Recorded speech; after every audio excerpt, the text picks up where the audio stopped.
Hey Flock, Mike here with Epic Duck Studios, and welcome to the Epic Hobby. Today I'm going to be painting up an Amazon warrior from Artisan Guild's new Kickstarter, Amazons, very appropriately named.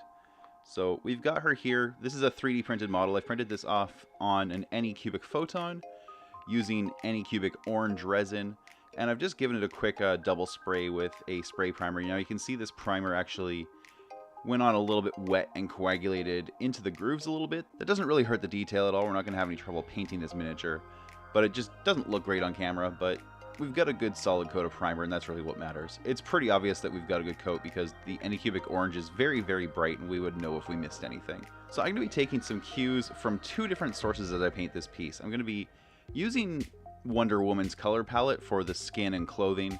To a degree, this is a little more tribal than Wonder Woman is. You know, you've got, feathers and what looks like maybe even like a stitched together shield.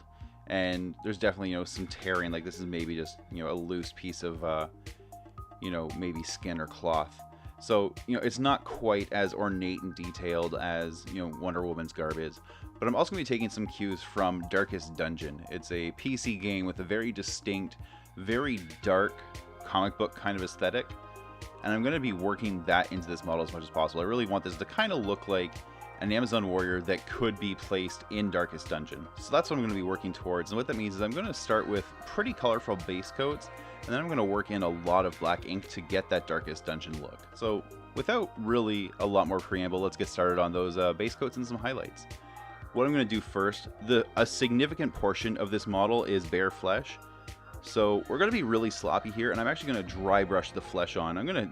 I'll be careful with the base coat, but basically I want to knock the flesh out as quickly as possible because it's almost 50% of the model, and so we can kind of treat it all the same. Now I want to start with a fairly tanned skin tone, so I'm going to start with Citadel Blood Reaver flesh. From there I'm going to highlight into a mix of that and Cadian flesh tone, and then I'll take it just a little step further and go into Kislev flesh. So these three in varying quantities are going to form my skin tones. So there's the Blood Reaver flesh. I'm just going to go ahead and get all three on my palette now. There's the Cadian flesh tone, and there's the Kislev flesh. So I'm going to start with my absolute favorite dry brush of all time, and that is an Elf Cosmetics contour brush. It's a fairly large brush, especially compared to miniature painting. I normally use this on larger things like dreadnoughts, larger beasts, knights, so on. But when I'm laying down a big sloppy base coat like this, it also works really, really well. So it's got a little bit of paper towel I'm using just off camera here, but I'll demonstrate first. So I'm doing, you can see I'm just dabbing a little bit of the Blood Reaver flesh into the brush. I'm just going to kind of swirl most of it away and then brush the rest out.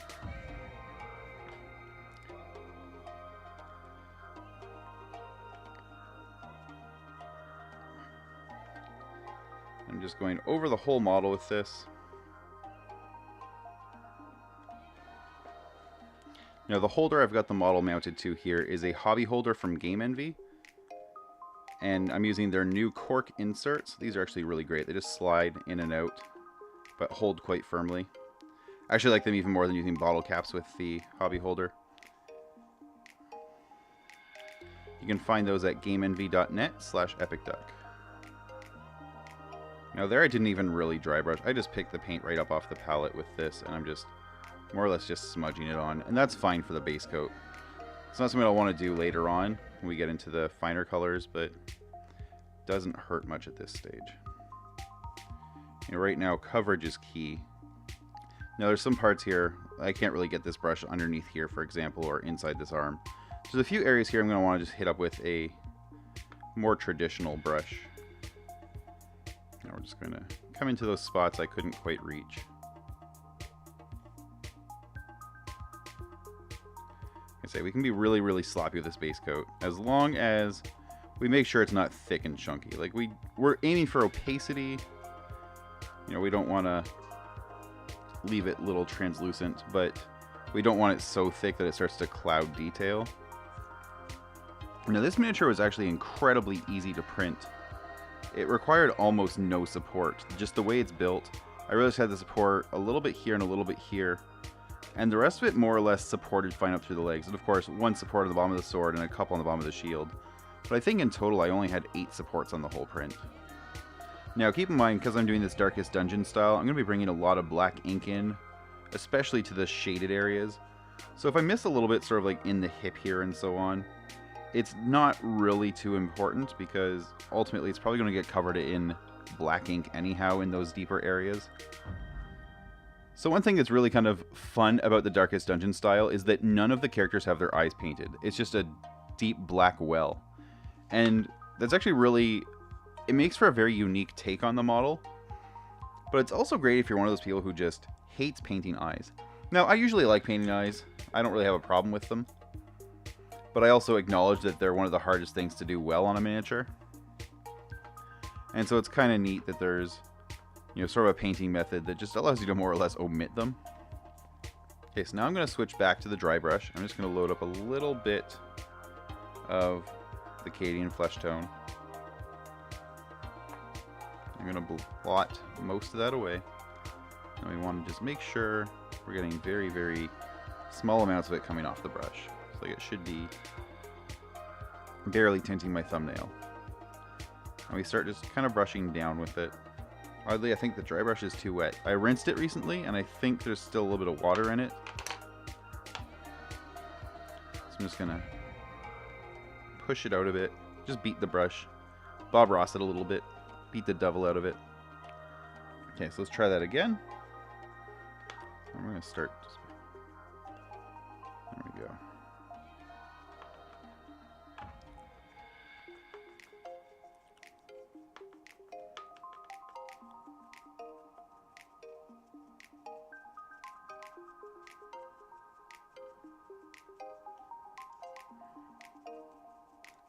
And I'm trying to keep all of my dry brush strokes kind of top down. Now we'll do a little left to right.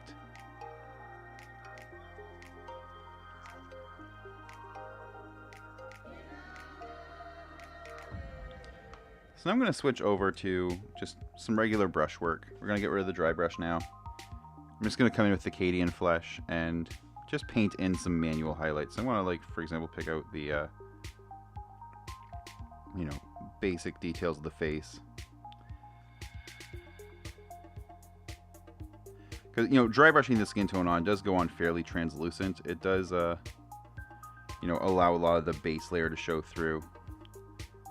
And we want to push everything up a little bit. Now the lips I'm leaving alone, because I'm just going to come in with a, actually I'm going to hit them very quickly. But I'm going to tint them a little bit later with something a little bit more red.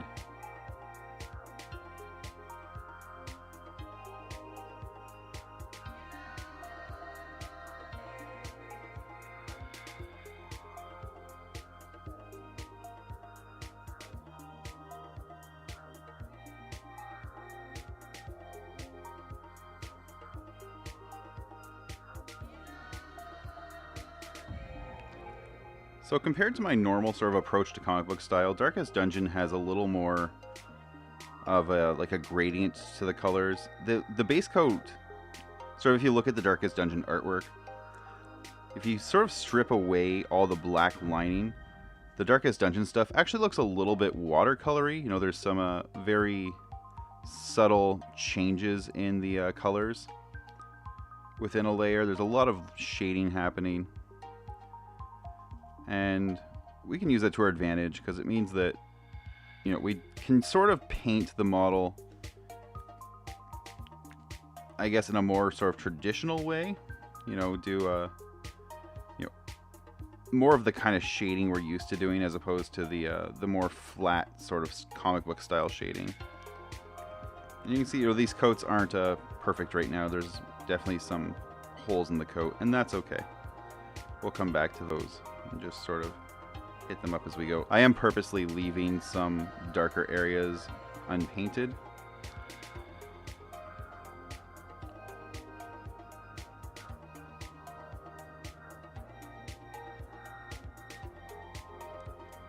I'm just sort of hitting up a second coat on a few of these spots now.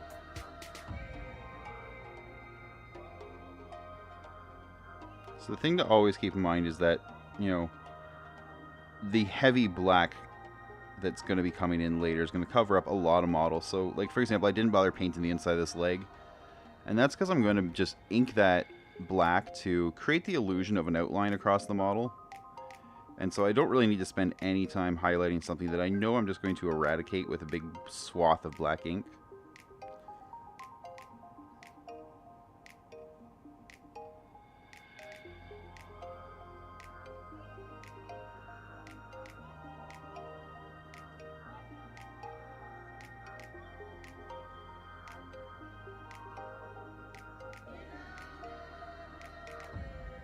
So I'm going to come over to this arm and just kind of do the same thing. I'm just going to, bring that brighter skin tone in. And now there's a bracer all across the forearm there. So it's really just, the upper arm here and really just the top half of the upper arm I need to worry about.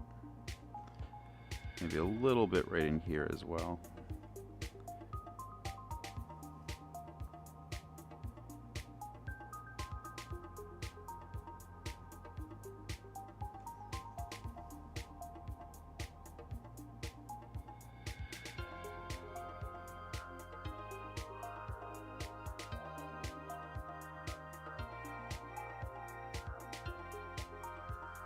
Alright, now I just have this right arm to do. This is actually going to include a little bit of exposed back. Her hair is covering that up completely on the opposite side.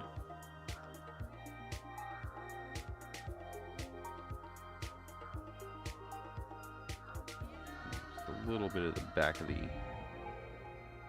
upper arm there. Now her forearm's basically completely enclosed. You don't really see it. Just want to make sure the bicep there is got some color.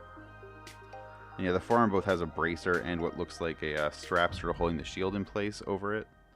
So all we really want to do is pick out these fingers. Alright, now we're going to move over to that Kislev flesh. This is the sort of the final highlight I'm using on the skin here.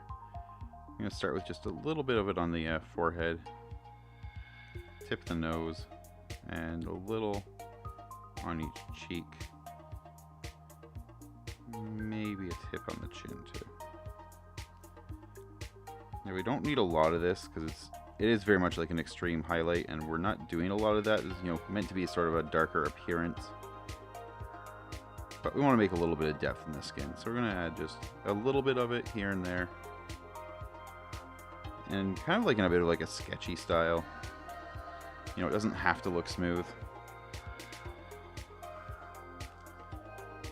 Just kind of pick out maybe like the shape of the bicep there. Here we're going to do maybe a little accent on the shoulder, and then again just a little bit on the bicep.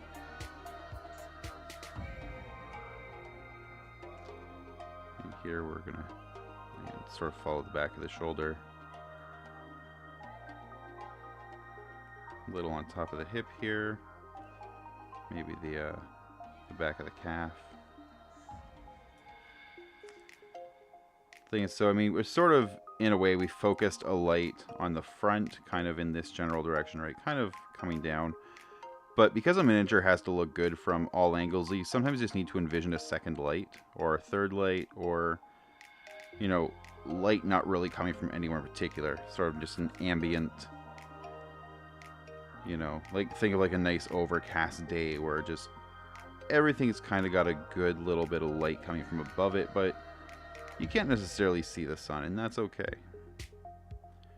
You see, the fingers are pretty messy, paint-wise, and that's all right. We'll define those better once I start bringing out the black ink to, like I say, really punch up this this Darkest Dungeon inspired aesthetic.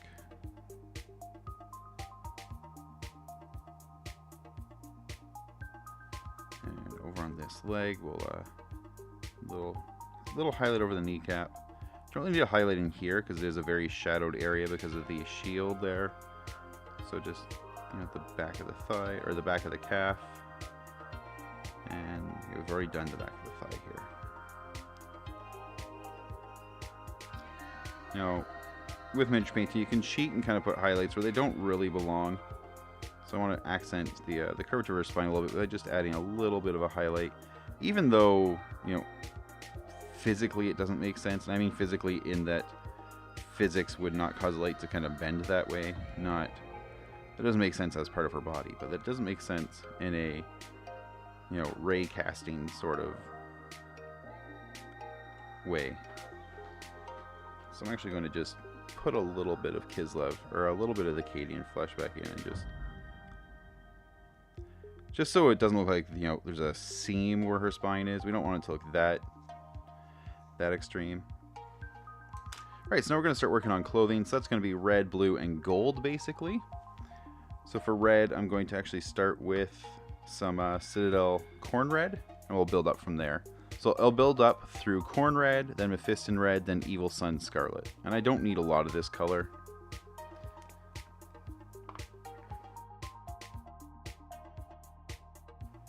I'm just going to base coat this in red. I'm just going to bring a little bit of water into that so it flows a little nicer.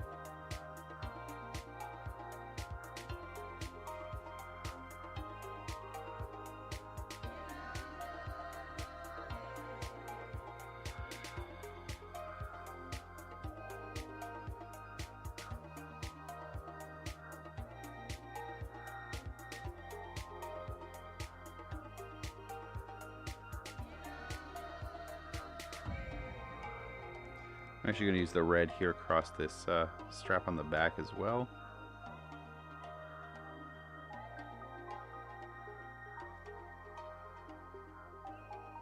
And it more or less kind of forms the basis of the underpinnings of this brassiere. So you can just follow along there. And we'll bring in a little bit of a lighter red in a moment. What I want to do is I want to get just the base coats down on all the clothing here, and then we'll work in the highlights all kind of at once. Now for the blue, I'm going to start with a little bit of Cantor blue. And just a smidge of water into that to make it flow a little nicer.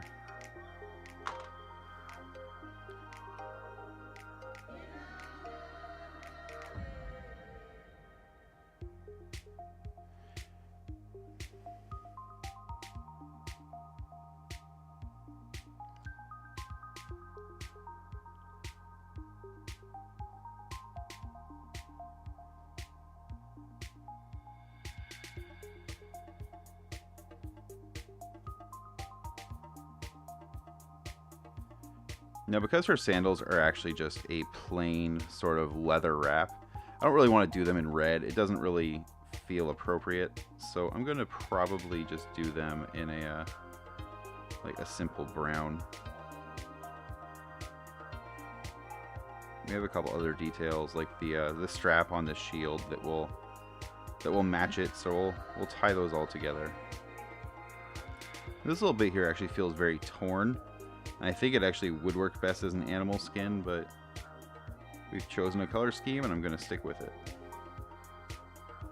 If it seems really, really wrong, we'll kind of get a read on it when we finish the model. So next up, yeah, I'm going to do, actually I think maybe like a Baylor brown, a bit of a, you know, a light sandy leather. We'll start there. And that's going to be the boots and a couple other little ornamental details. As before, we don't need a lot of this color.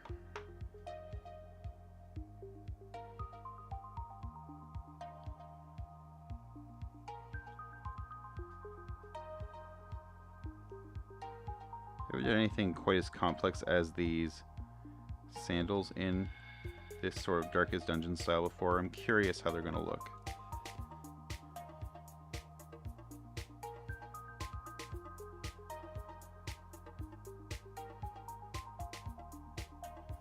And as with the leg itself, we're going to leave that inside edge of the foot to just be black.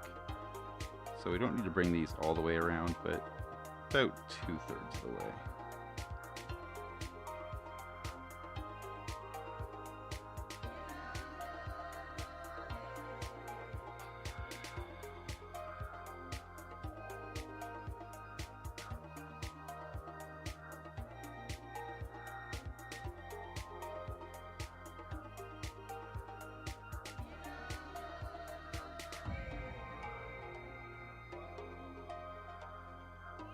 Actually just going to fill this whole area with gold. I think I misread the detail the first time around. Now, we're actually going to hit that with a little bit of a different color after, because I want it to be more golden than, you know, the leather details are. But it just seemed appropriate to just kind of grab it as I was going by. And also do these wraps here. Same color.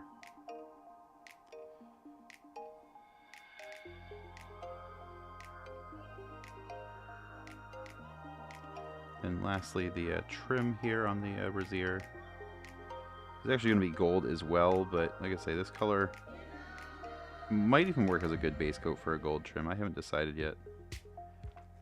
So for the actual golds here, I'm going to bust out a little bit of Scrag Brown.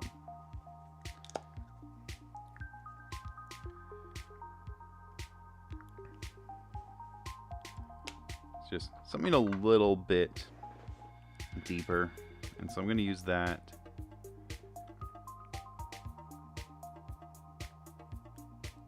On whatever this is.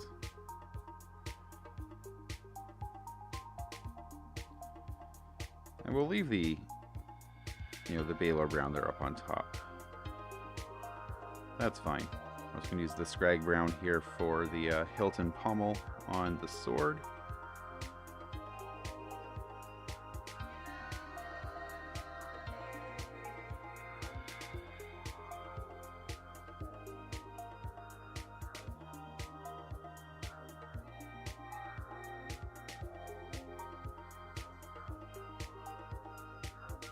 And that's about that. We gotta figure out what we're doing with this shield here. I haven't really decided what it looks like yet. And it might be time to do that now. So what I'm gonna do here, I'm gonna get out a little bit of Reaper Aged Bone right here. I'm gonna use a little bit of this for that little animal skull in the middle of the chest. Actually, before I use that, I'm gonna use just a little bit of Steel Legion Drab as a base.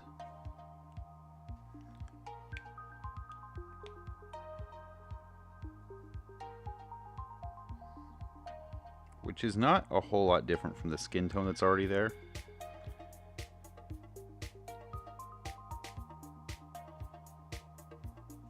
So I'm actually thinking I'm going to use that same color for the front of the shield, maybe. I feel like the shield is a good opportunity to bring in a lot of color as well. It's sort of a, you know, it's kind of like the blank canvas of this piece. You can probably use it to do a lot of different things.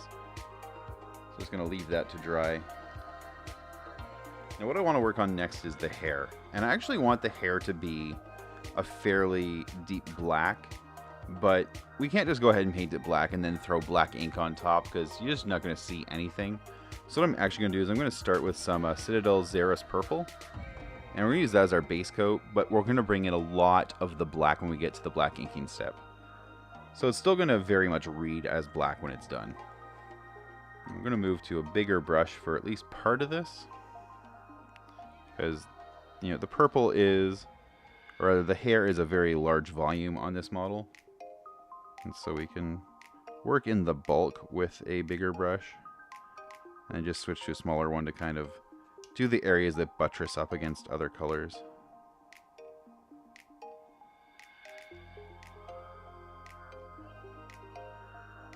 Kind of feels like I'm painting Leela right now.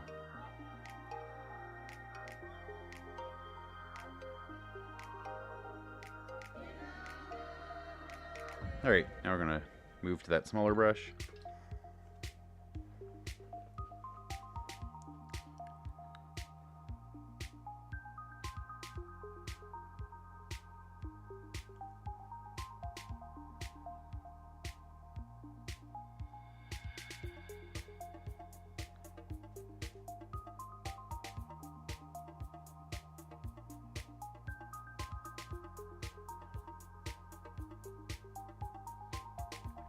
Okay, there's the purple for the hair. Again, we'll make that a little bit darker later, but it'll do the job for the moment. So I'm going to switch back to that Reaper Aged Bone. I'm actually going to blend that just a little bit with the Steel Legion Drab.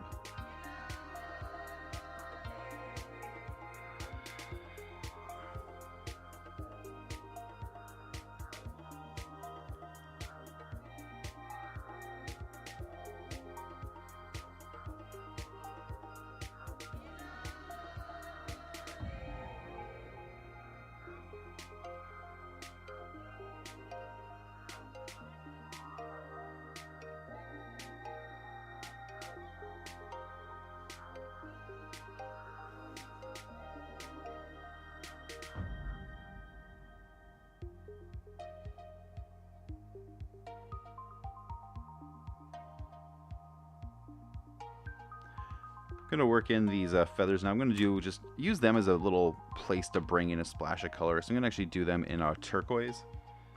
So we're gonna use Citadel Sotek green for that.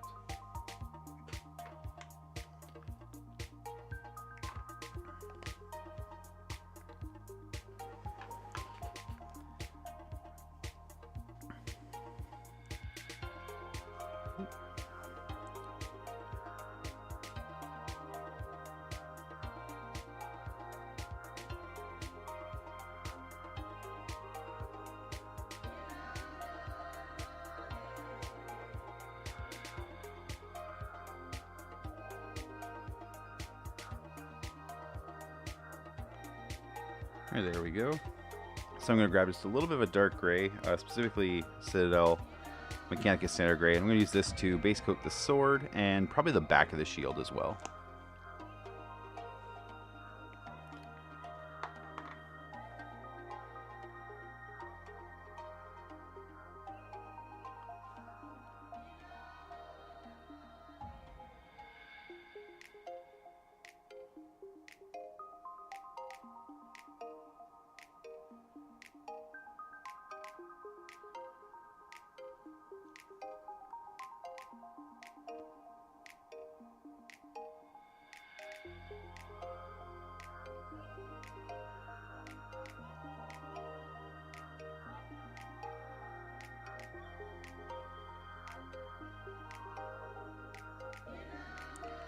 I'm thinking actually we'll do the trim of the shield in Scrag Brown.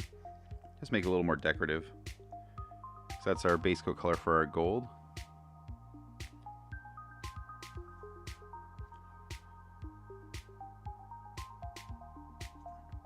Even though I'm sure from a combat perspective, gold probably isn't really, you know, the strongest, most durable metal to use in a shield. It looks pretty.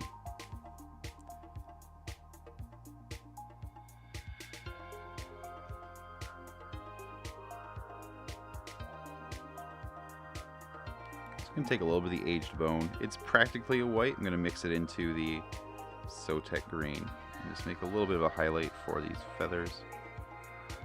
What I want to do is actually bring it along this outside edge a little bit, and then bring it in where the feather kind of splits. Make it look like the light is sort of catching that edge.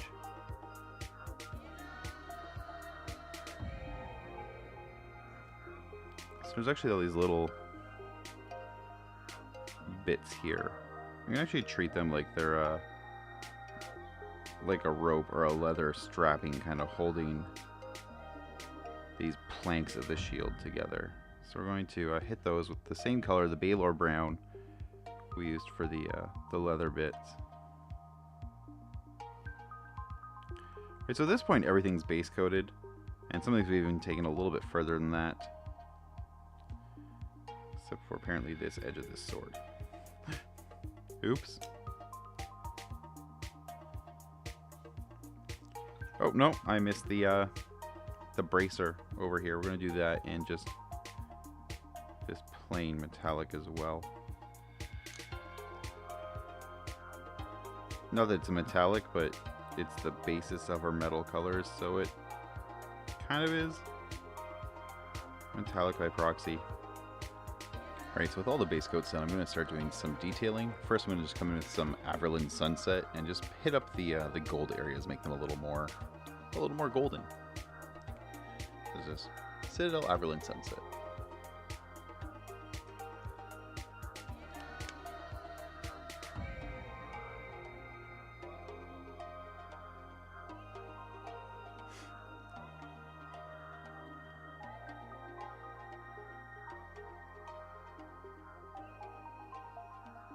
So I'm trying to sort of concentrate this towards where highlight would naturally be, but then also creating a little bit of maybe like a ground reflection, you know, a highlight that might be caused by some light bounce. So we're going to make it a little bit brighter on the bottom too. I don't know that I'm going to keep that. It may actually end up, you know, blacked out by the time I'm done painting, but work it in for now and decide if I'm going to keep it later.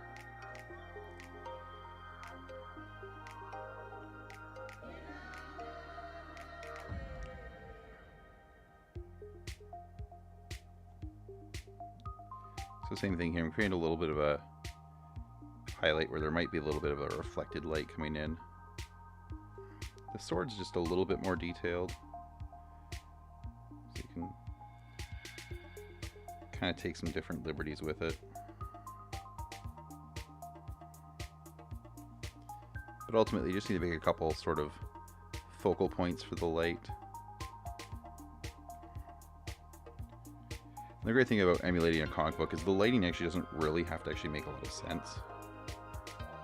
Or in this case, Darkest Dungeon, but it still doesn't have to make a lot of sense.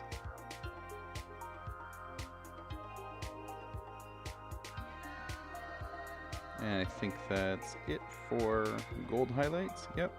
Oh no, we've got the trim to go. Just realized I never hit that with Scrag Brown. That's okay. It'll still look fine when we're done. So I'm going to add some highlights in now with some P3 Mora White. And I'm going to just get a little dot of Mora White kind of on the palette that I can use for a bunch of different colors now. Because I'm going to be relying on this for a bunch of different tints coming up. And I'm also going to get out a little bit of Flash Kits Yellow. So I'm going to start, I'm taking the white just straight up. I'm going to just more or less hit like the center of each of these highlights and just punch it up a bit.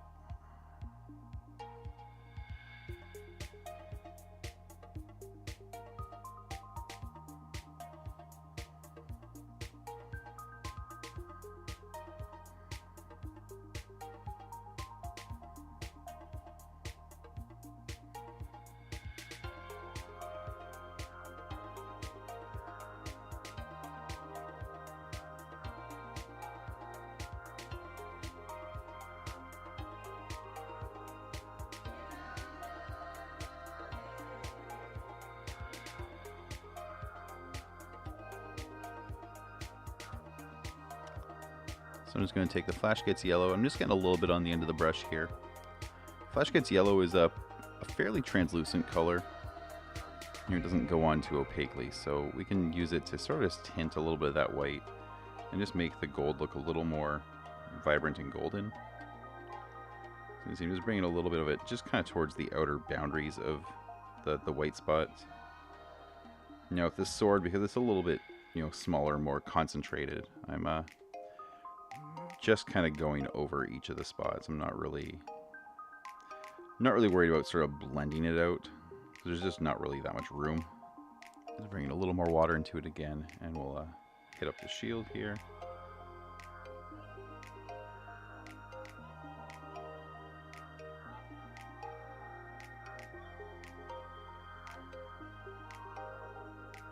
And finally the underwire.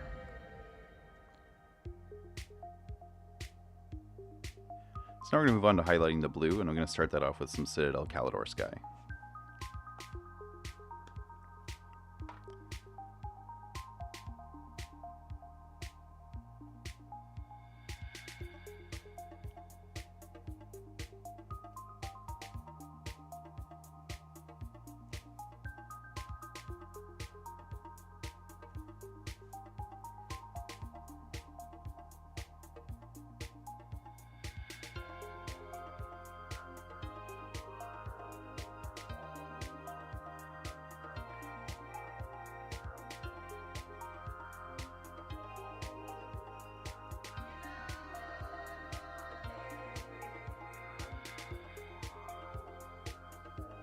I'm going to bring just a little bit of the Mora White into that and just create another highlight out of it.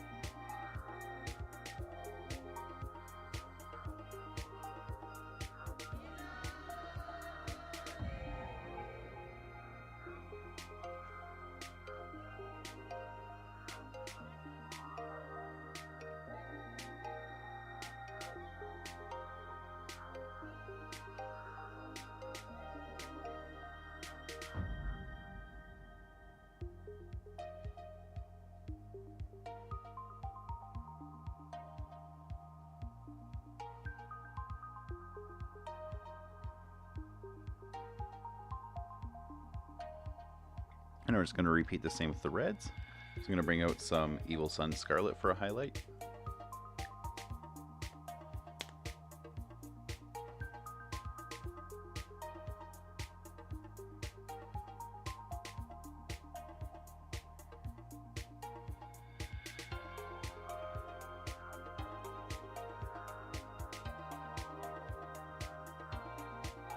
I should have probably done some Mephisto in red between those two, but because the red is such a small area, I didn't want to have to focus on having too many transitions. So I just kind of opted for a single step, but I'm wondering if I'm regretting that already.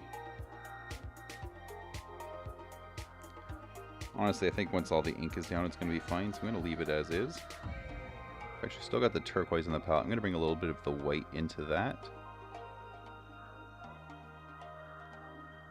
Let's get a final highlight on these feathers.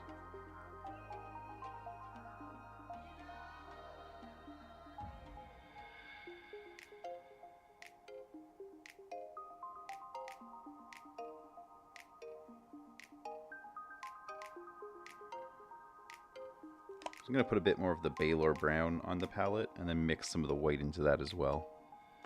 So we use that for all the leather bits, and there's quite a bit of them. And I don't really have a good sort of natural next step for highlighting that color on hand.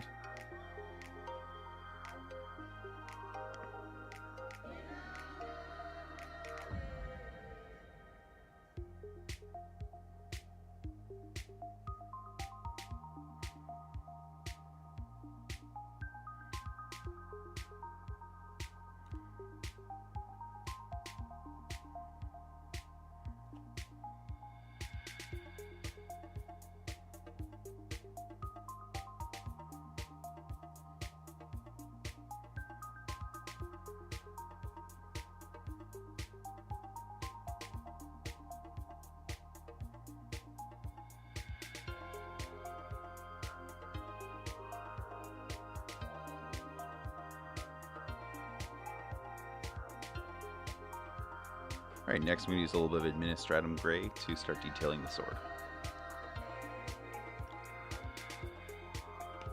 The sword here, we want it to look sharp on the outside edge, and the easiest way to do that is to make this outside edge very, very bright. So I'm going to start with this gray. We're actually going to bump it up to white in just a moment. But that's step one, is just make the outside really stand out. And step two is to sort of make these faces alternate. So what I'm going to do is this one's going to be very bright at the end. I'm just going to have a bit of like a scribble pattern here. And then basically sort of the same thing at the hilt end. I'm going to just kind of pull the light out of the hilt of the sword. Then on the opposite face, we're going to do, well, the opposite. We're going to start in this sort of central area and do sort of like a letter H kind of pattern.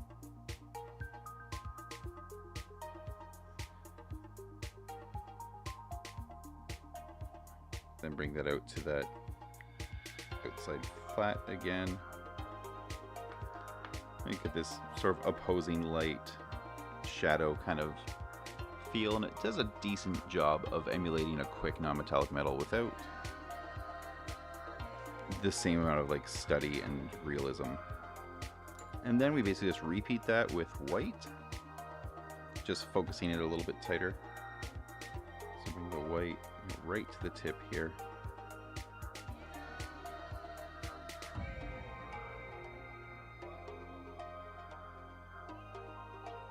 Same thing, just down at the bottom. We're going to bring it right along the sharpest part of the edge here. And on the opposite side, we want to more or less almost connect the whites we already did, just with a little bit of a line.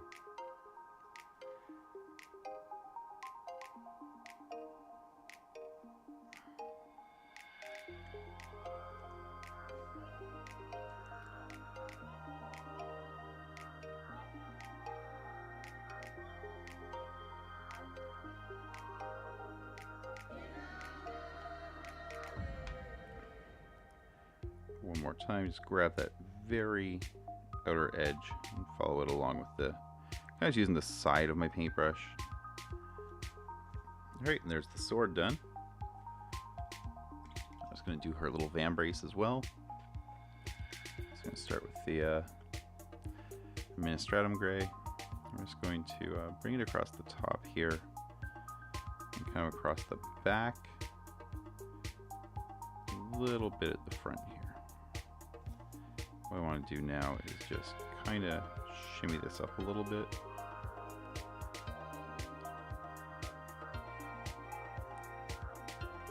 Then we come back in with the white. So I got a little bit of yellow in the white there. I'm not sure how I did that. Hopefully it's not going to show up too much here.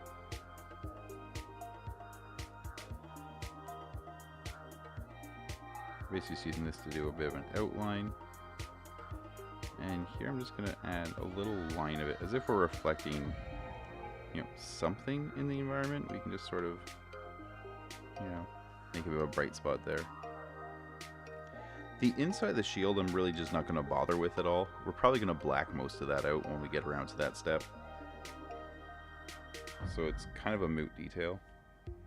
I'm actually going to bring a little bit of that white into the Reaper Aged Bone here as well.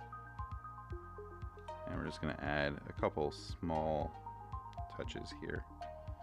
That's really it. So the hair, this is going to be interesting. So we're going to take our white and really work the purple into it. Now this is a really heavily textured area, so you can be forgiven for not wanting to do all the hair sort of manually like this. This is one of those things that dry brushing is really good at, or, you know, starting there with a lighter color and just glazing in your shadows, or using washes. But you can also just manually paint the hair.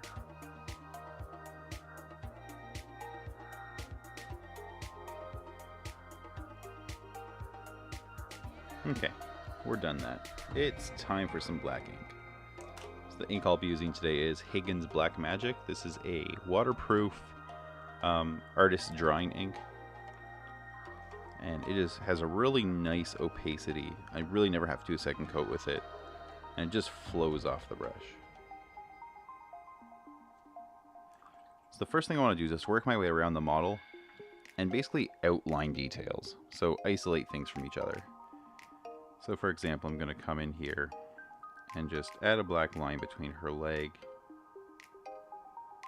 and the loincloth, and the sort of, you know, the little string holding the loincloth together. I'm also going to actually black out most of the inside of the loincloth. I'll leave a little bit showing at the bottom. We can even take that sort of to this inside surface of the loincloth as well. Make that nice and dark. And that outline's actually maybe a little bit thicker than I would have liked. Happens sometimes when you're working with ink on a three-dimensional object.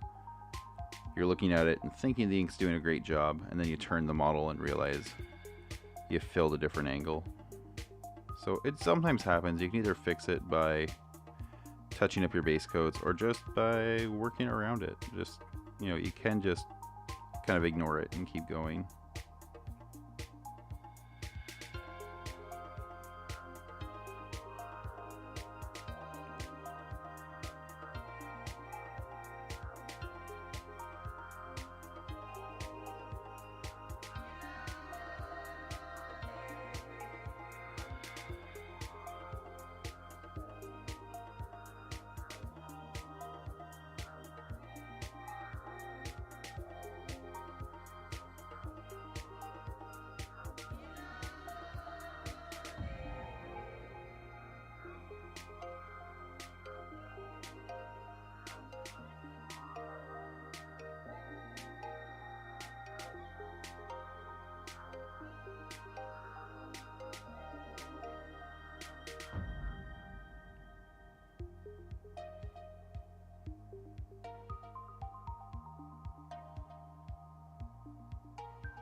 funny, there's actually very little to say while I'm doing this part. I'm just working my way around the model, outlining the individual parts of it, and it's just sort of a simple, repetitive task. You know, it's not very cognitive. It doesn't really require a lot of explanation.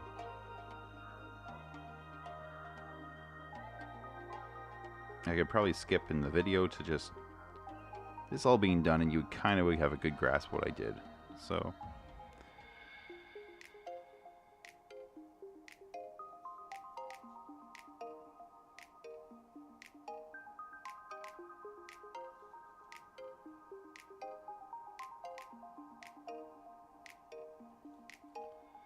I think that sandal's done.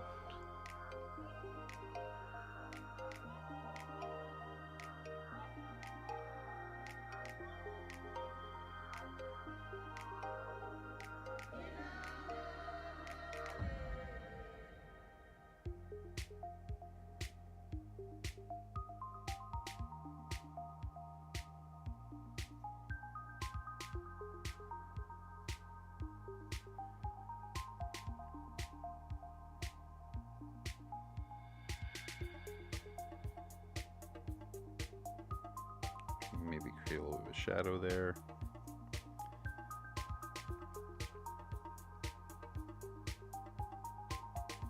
Nope. The brush just betrayed me. The bristles kind of splayed and went either side of the line there. We'll touch that up in just a minute. Now the underarm here, I'm just going to kind of black that out. Creates a nice sort of profile line. Alright, so we're going to grab some of our skin tones here briefly and just fix that little mistake. Also the red. So we're going to start with some corn red actually. I'm just going to fix that before I move on. So I'm going to start just a little bit of corn red up here.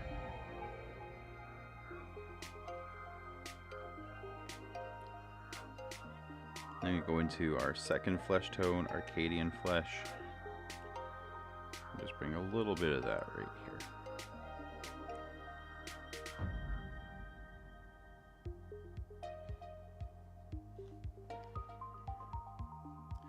There we go, that's much better.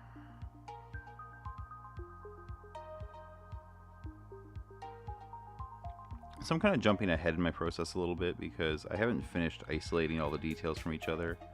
What I'm doing here is just creating a sort of a black fill in the areas that are, you know, most recessed, hardest to see.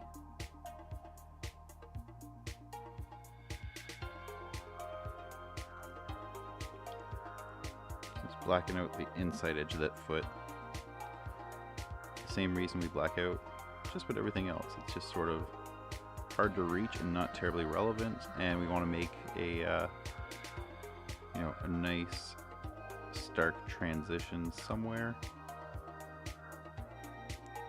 Bring that black along the inside edge of the thigh here, and the inside of the calf.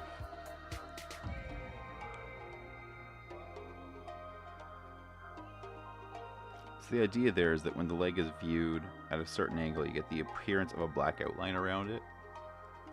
Now we don't want to outline the whole thing because we don't want to put a big black line down the outside.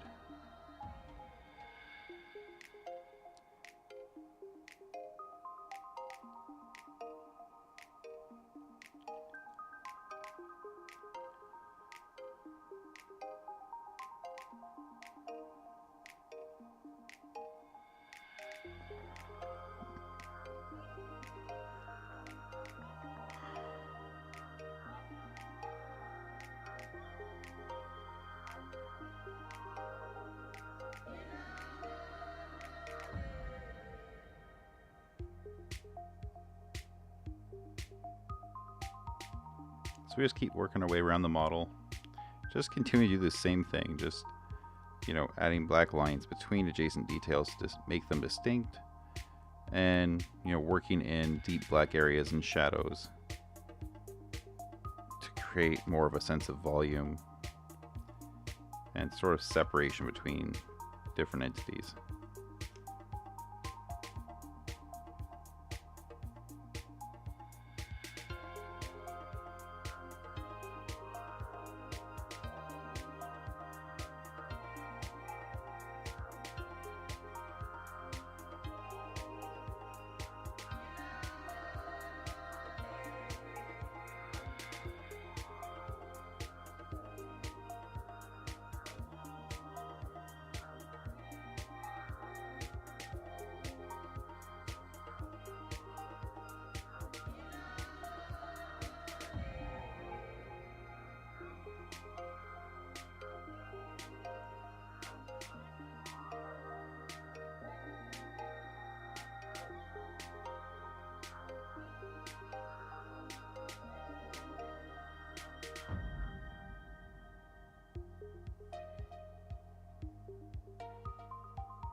black line on this leg, I'm just going to bring out a little further.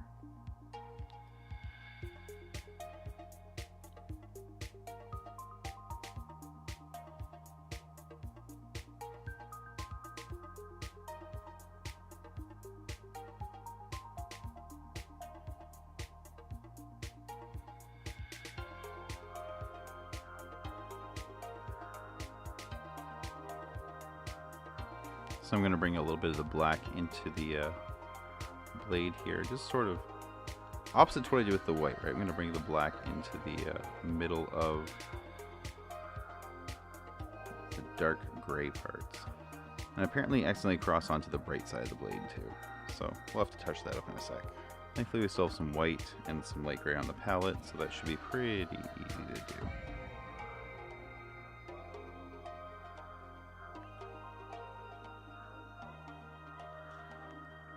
Yep.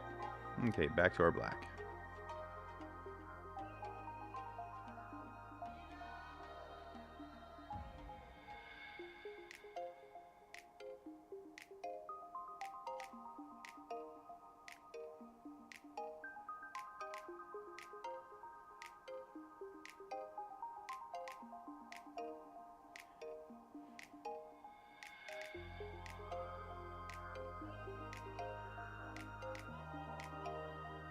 So the vambrace here, I'm going to just, I've already basically blocked out the bottom.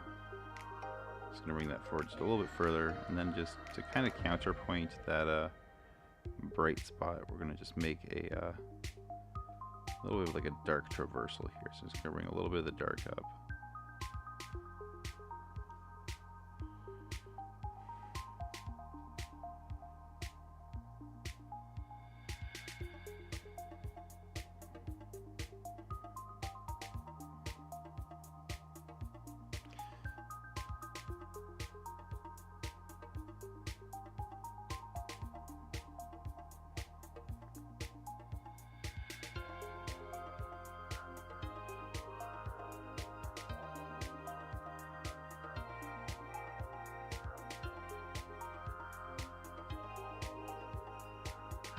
So now we're onto the face, and this is probably the most interesting and frightening part of this model. So with the Darkest Dungeon style, we want to just black the eyes out. The eyes in this model are very, very fine.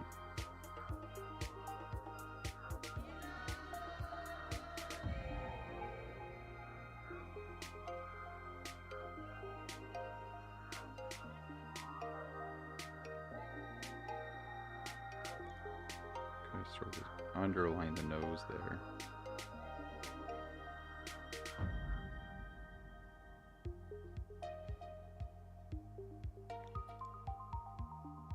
So we're going to try and accent the cheekbone a little bit.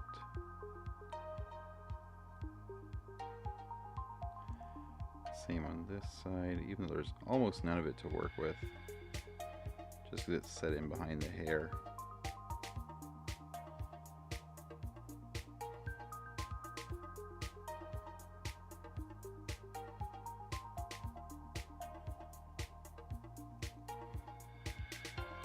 I might bring in a little bit of skin tone after and just fix a little bit of that. Some of it doesn't look great, but is a very small face we're doing this style on, so I'm okay with a couple blemishes here and there. Sort of accept them as the price of doing business in this case.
So here we've got too much kind of brightness going on in the gold here. So we're going to just, we are trying to emulate, the artwork of Darkest Dungeon, and it needs to be dark.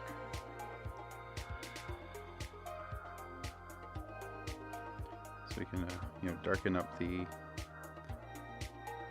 gold a little bit. We leave a little bit showing at the edges because it creates a, the sort of illusion of shine, right? Having a bright edge. So we don't need to take that dark shadow all the way around. But we sort of concentrate it towards the middle. It sort of looks shiny in profile. Now I'm just sort of working my way around the model, trying to just sort of enhance the shadow and really sort of capture that, the Darkest Dungeon aesthetic. So that involves really sort of accenting a lot of the shadows, making things just generally a little bit darker. In general, the reds and blues I've used here are brighter than what you would see in that game. That game has a, a fairly dark, like pushing to monotone sort of palette. There's definitely hints of color, but the colors are typically muted. But I wanted to sort of, play with kind of like the margins of that style, right? Like I wanted to do something a little more outlandish. And also because I'm painting this for the tabletop, with a video game, first of all, you sort of get like the high dynamic range lighting happening where sort of, if everything on screen is dark, then even like the mid-tones look bright by comparison. So you get, that kind of happening. But also you're looking at an illuminated surface. Your computer screen is illuminated. And so, even your, again, sort of your mid-tones still have a glow to them. And as long as there's not something super bright adjacent, they're going to be very, very noticeable and visible. So you don't really have to worry about, if you have a really sort of like intentionally washed out art style in a video game, it's still going to be pretty readable. But if you do a really washed out miniature on a table, it's just going to kind of look as a gray blob. Because the thing is, in a computer screen, you're looking at, let's say maybe like a 20-inch monitor, give or take, right? You may be on a laptop, but you may also be on like a TV. You could be anywhere in between. So your character might be anywhere from like 6 to 20 inches tall. And, is one of the focal points on the screen and is well illuminated, even if they're in shadow. I mean, the screen itself is well illuminated. So you're always going to see, the model on a computer screen when you're playing a video game. But with tabletop games, this thing's only, 1.5 inches tall. It might be 3 feet away from you. If you're playing a game of Frostgrave and you've run this model to the other end of the table, it's easily 3 feet away from you, and it's really tiny to begin with, and distance makes it appear tinier.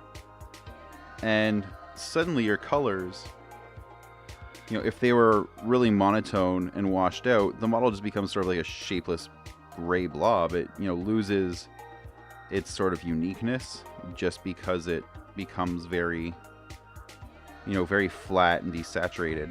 So by using extra bright colors, we can sort of adapt this Darkest Dungeon style to the tabletop. And we're just sort of acknowledging that the different medium has some sort of different, I don't want to say limitations, but different features we have to work with.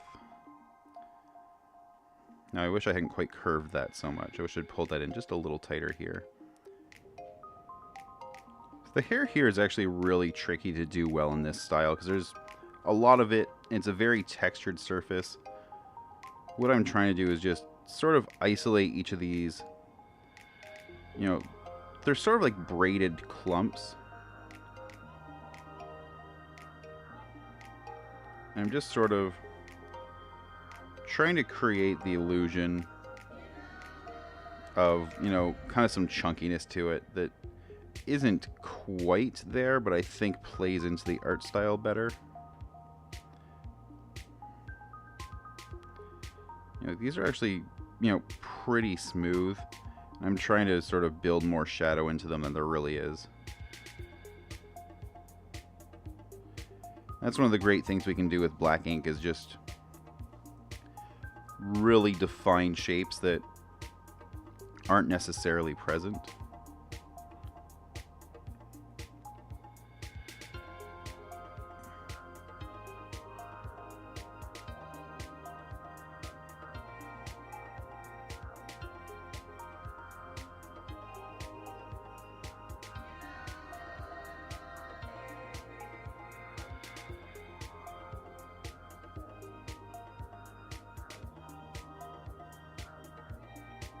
Now the pommel of the sword here, I'm just going to kind of black out the bottom surface of it.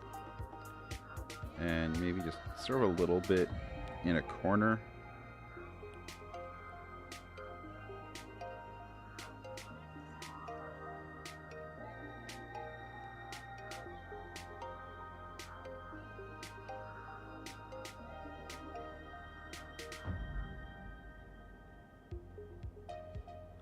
I think we're actually really close to done. You can see there's a little bit of a mess here where I was trying to work sort of on the inside of the shield, and clearly kind of missed and hit the arm instead.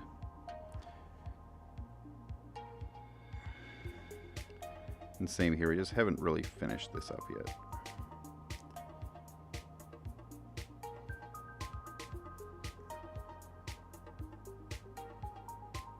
Oh, that's not what I wanted to do. So I'm actually going to do a little touch up in that arm area. I don't like how much black I just got there. The brush kind of slipped a little bit, and that's just not intentional.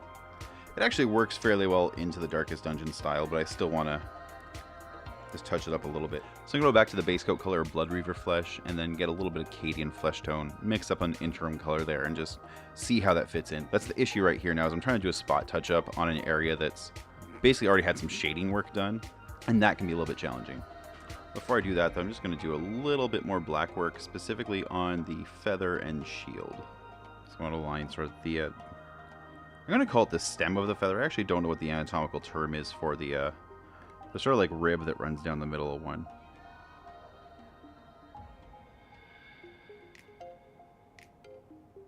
So I'm going to just draw a little bit of the feather texture in, just to, you know, indicate that it exists.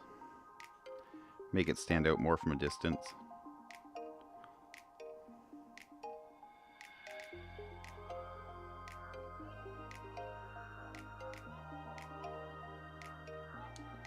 And then here, I just want to add a little bit of a shadow into the sort of, you know, the inside edge of this curve on both sides. Now these wood panels here, they're pretty bright, so I'm just going to also sort of just make the shadows bigger. That's really all I'm doing right now. You make the lines a little thicker.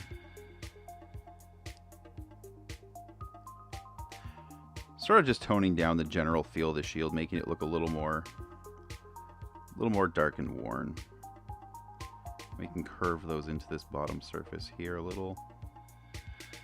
I'm just going to flip it and do the opposite this way.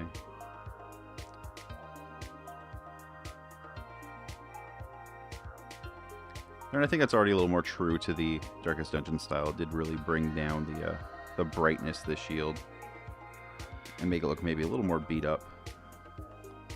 I just want one thin line in the middle here, just to sort of, you know, denote sort of some of the curve of her body, right? The way she's leaning, where her skin's pulling.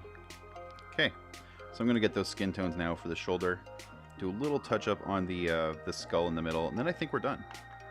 So I've got both the Blood Reaver Flesh and Cadian Flesh on the palette. I'm just going to mix those two together. And I'm actually going to use it to, I want to try and just lessen this curve too. I feel like I overdid it just a little bit. So we'll just highlight that up again in a minute. And same thing this shoulder here. I just want a little more of the flesh showing. We kind of overdid the shadow here. And then the bicep as well.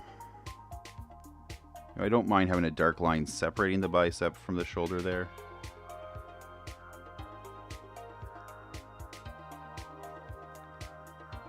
Now I'm going to bring a little more of the Acadian flesh tone in. And I'm just going to use that to blend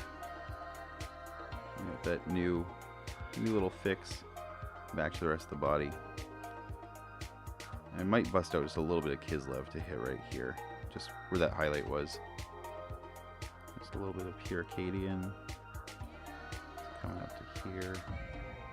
I'm going to take just a little bit of Kislev flesh. Just do some little touch-ups on the face. Make the eyebrows a little more pronounced, the nose, and the cheekbone.